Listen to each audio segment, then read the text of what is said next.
بسم اللہ الرحمن الرحیم۔ شروع اللہ کے نام سے جو بڑا مہربان نہایت رحم والا۔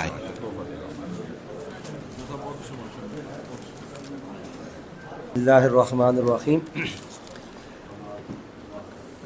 اسٹیج پر تشریف فرما تمام معزز محتشم علماء کرام، مشائخ عظام، آج کی اس محفل کے میزبان میرے برادر محترم جناب طارق حسن صاحب، یہاں تشریف فرما مقتدر علماء کرام، مشائخ عظام اور قلم قبیلے سے تعلق رکھنے والے میرے قابل عزت صحافیوں، آپ کا یہ خیر خواہ، آپ کی بھلائی چاہنے والا، آپ سب کی خدمت میں سلام عقیدت و محبت پیش کرتا ہے۔ قبلہ قاری صاحب نے کہا کہ وقت مختصر ہے تو میں 2-3 منٹ میں اپنی بات ختم کروں گا۔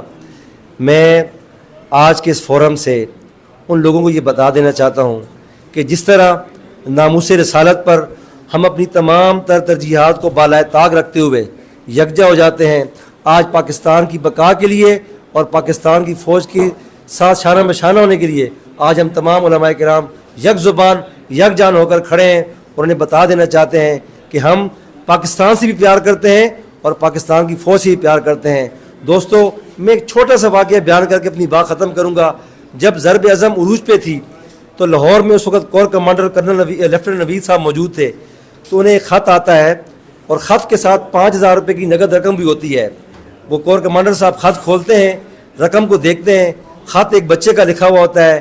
وہ لکھتا ہے، انکل السلام علیکم، میری عمر 8 سال ہے، میں 3ری جماعت میں پڑھتا ہوں، میں نے یہ 5000 روپے اپنی جیب خرچ میں سے جمع کیے ہوئے تھے، آپ کو بھیج رہا ہوں۔ میری عمر اس قابل نہیں ہے کہ میں جنگ میں آپ کے ساتھ کھڑا ہو سکوں، لیکن میں آپ کو یہ عرض کرتا ہوں کہ میرے یہ 5000 لے لیں اور ان سے گولیاں خریدیں اور پاکستان کے دشمنوں پہ استعمال کریں۔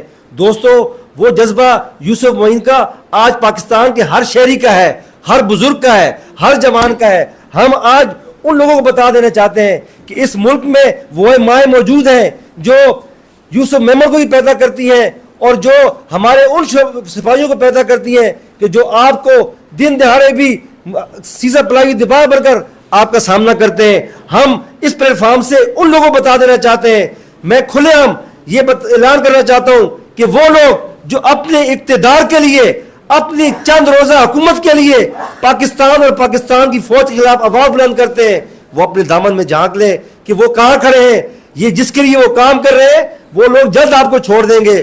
اور میں خان صاحب کو یہ بتا دینا چاہتا ہوں کہ خدارا ہوش کے ناخن لیں، یہ پاکستان ہے تو ہماری سیاست ہے، یہ پاکستان ہے تو ہماری عزت ہے۔ آج پوچھے فلسطین سے، آج پوچھے برما والوں سے، آج پوچھے کشمیر والوں سے کہ وہاں پر کیا ہو رہا ہے، تو ہم جو عزت سے جی رہے ہیں، جو مان سے چل رہے ہیں، جو شان سے چل رہے ہیں، وہ فقط پاکستانی فوج کا صدقہ ہے۔ اور پاکستانی فوج کے نوجوان ہمارے لیے آنکھوں کا تارا ہے۔